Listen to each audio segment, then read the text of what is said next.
Learning Hilchos Shvisas also Perek Gimel Halacha Gimel.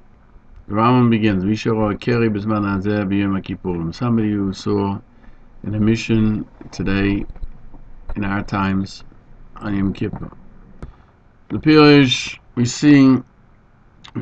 learn as follows: Im lachu, if it is still wet, mekaneach b'mapa v'dayo. It's enough to wipe it off with a napkin, and that's enough. Im yovesh, if it's dry, who it is, or one became dirty from it, he's permitted to wash on his body those parts, bilvad alone, and he can then go ahead and pray. As we learned in Halacha, the previous Halacha, that if just like if you got dirty with anything else, like mud or excrement, anywhere, he can wash that place. Also, it's called gufay. It's forbidden for him to wash his entire body, or go to the mikveh. Because today somebody goes to the mikveh, he's not Torah because he's still Tomei Mace, and therefore he will remain Tomei Mace. And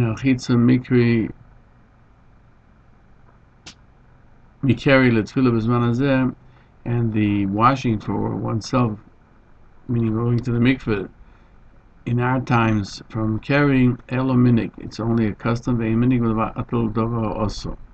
A custom cannot nullify that which is forbidden. You can only make that which is permitted forbidden.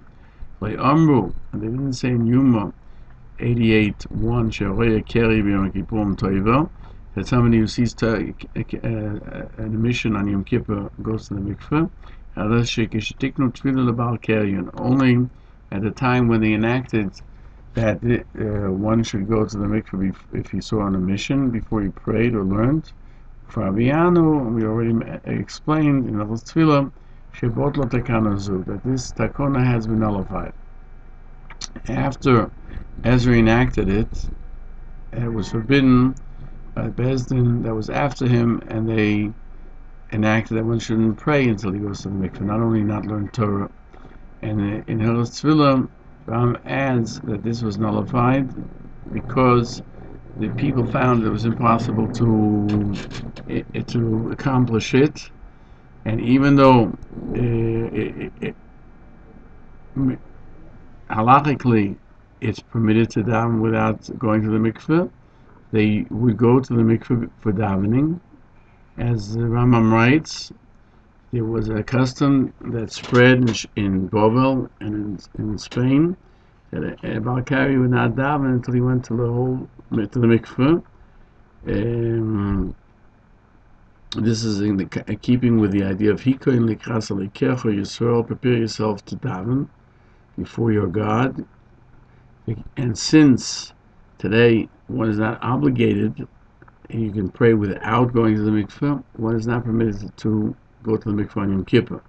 So Yom Kippur says, why should the Rambam forbid a tefillah of somebody who is Balkari, we saw on a mission?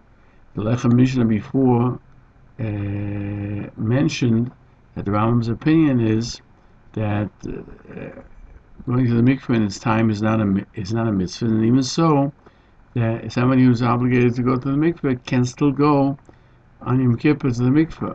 What is that different about carry from others that they're permitted to go? In other words, if it's not called bathing, what difference does it make? And therefore he disagrees with the Lechem Mishnah. He said the Rambam is of the opinion that Tefillah B'zman is a mitzvah, that going to the mikveh in its time is a mitzvah, and therefore those that are obligated and on Torah are permitted to do so.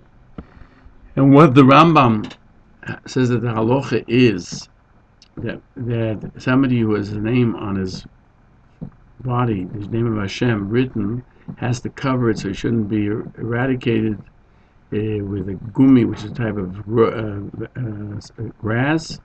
That's if he had it easily accessible, and not because he's of the opinion like the Tanakama, but he's like he codifies the halacha like Rabbi Yossi, that immersion in a mikveh at its time is a mitzvah. one could answer the question of the Hilchos Yom Kippur.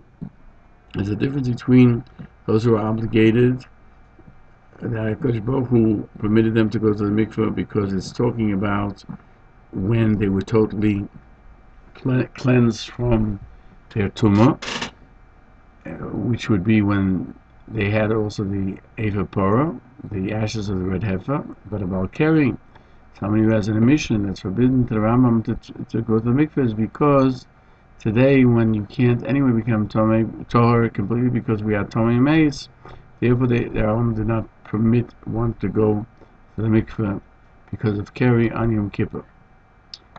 We'll learn Perek Gimel Halacha Daled, Tit Shulach V'Yosa, mud which is very liquidy.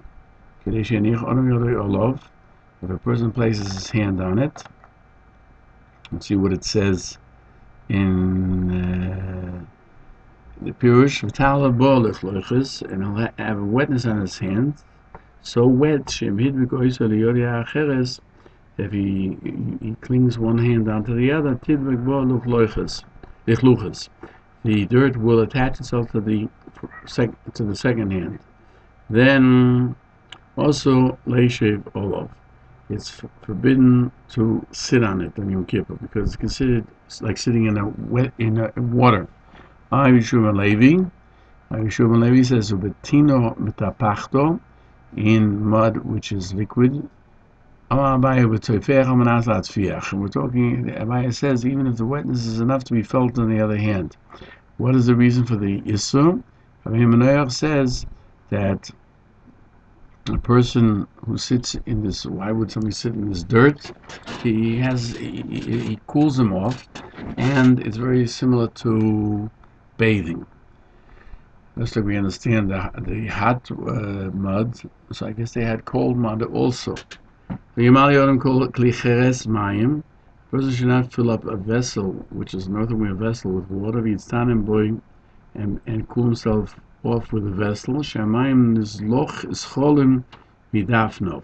because the water seeps through the walls.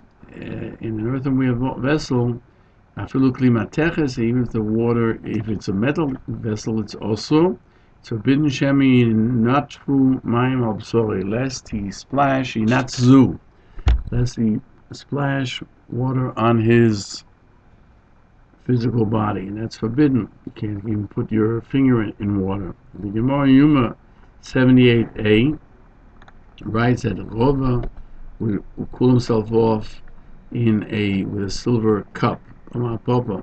Papa says, also, if it's full of water, it's forbidden, lest it spill on him.